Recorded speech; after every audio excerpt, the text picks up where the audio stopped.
Avui dia, la sol·licitud d'ajudes per al lloguer es realitza de manera telemàtica. Este procés pot semblar complex, però en la pàgina web de Vivenda teniu molta informació d'ajuda i en este vídeo vos explicarem de manera senzilla com realitzar-ho. El primer pas és localitzar el tràmit. Teniu un enllaç directe en la pàgina web de Vivenda. També podeu accedir al portal de la Generalitat i buscar en la guia prop o en la seu electrònica de la Generalitat el tràmit mitjançant paraules clau com ara Ajudes Lloguer Vivenda. Quan el tingueu localitzat, seleccioneu el tràmit per a començar la sol·licitud. És recomanable realitzar el tràmit electrònicament, encara que també disposeu d'altres vies. Electrònicament.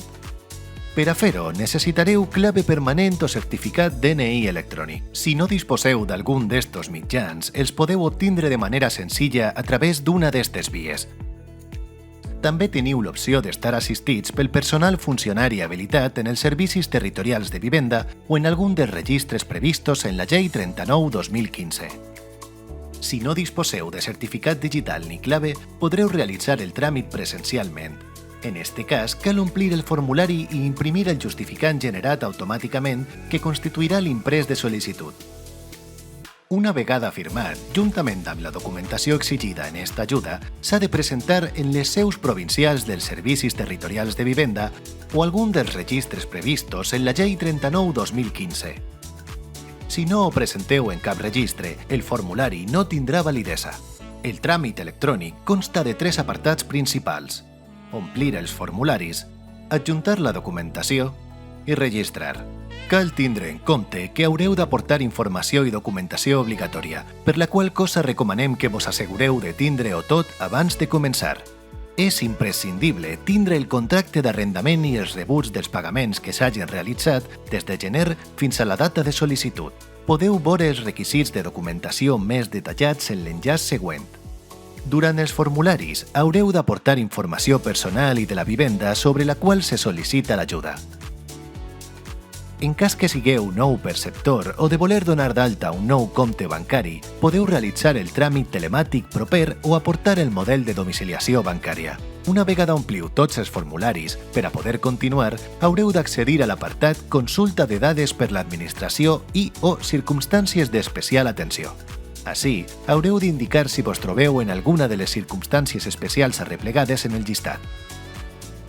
Cal que tingueu en compte que haureu d'aportar la documentació que acredite les circumstàncies de desnonament, violència de gènere, situacions catastròfiques, persona jove extutelada, persona exconvicta i acolliment familiar permanent d'un menor.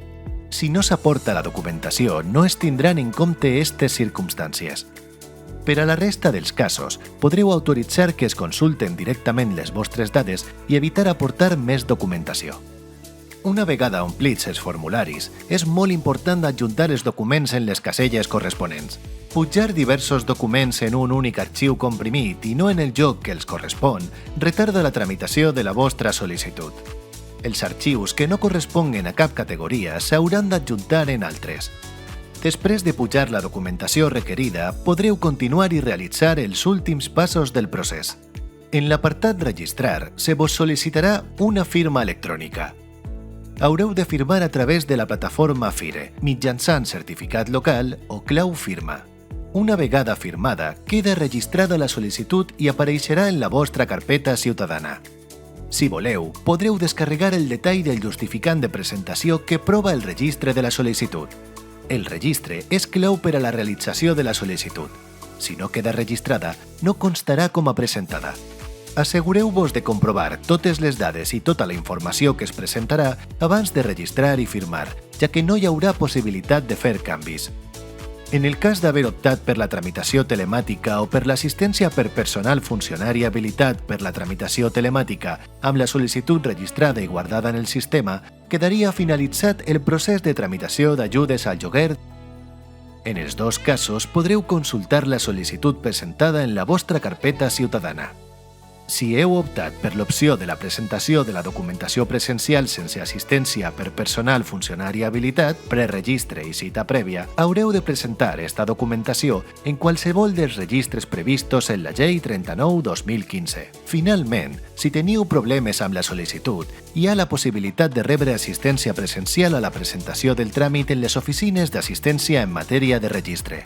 Podeu consultar el llistat d'oficines en este enllaç.